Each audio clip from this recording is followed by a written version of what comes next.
You see, you don't have to spend money that you have not produced five, four, or three times of it.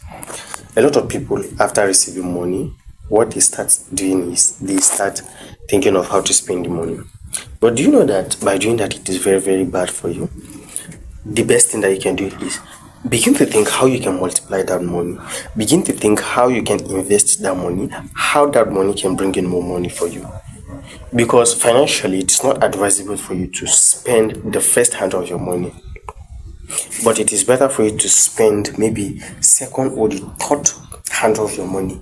For instance, now you have 10,000 naira. Instead of you to start spending that 10,000 naira, think of, okay, how can I multiply this 10,000 naira? So you see, once you multiply this 10,000 naira by three, maybe the money has now reached 30,000. So you see, you can now be able to spend that your 10,000. Do you understand? But it is very, very bad for you to start spending that 10,000 immediately after receiving. No, it is very, very bad for you. If possible, if you can change that 10,000 to 50,000 naira, then that's the best thing that you can do. Because financially, it is advisable that before you spend any money, make sure that that money produce five times of it. You see, when it produces five times of it, you can spend that money at peace and at ease, and you can even do anything that you want to do with it. But if that money does not produce another of its kind, then you don't have to spend the money. What you need is for you to invest in the money. What you need is for you to multiply the money.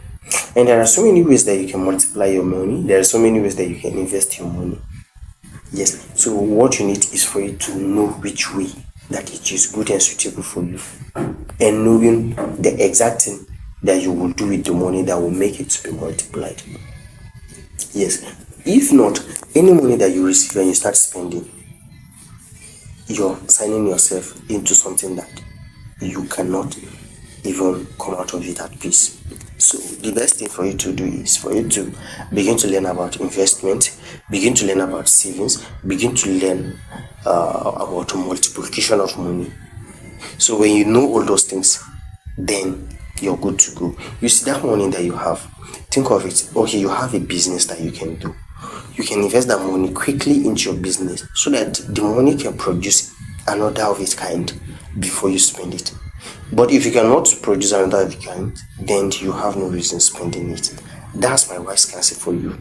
So now begin to think, okay, what business will I do with such money? Where can I invest it? And what should I do that will multiply that money? That's what you're supposed to be thinking, not for you to start thinking about spending the money. So now you spend the money. After spending the money, what next? The money is gone and it's gone. But you see, if you multiply it before spending, even if you spend it, there are others. Its descendants are there. So you can now use them to do something good for your life. That's my worst counsel for you. I remain Joshua Wanda. Please like this video and share it with your friends.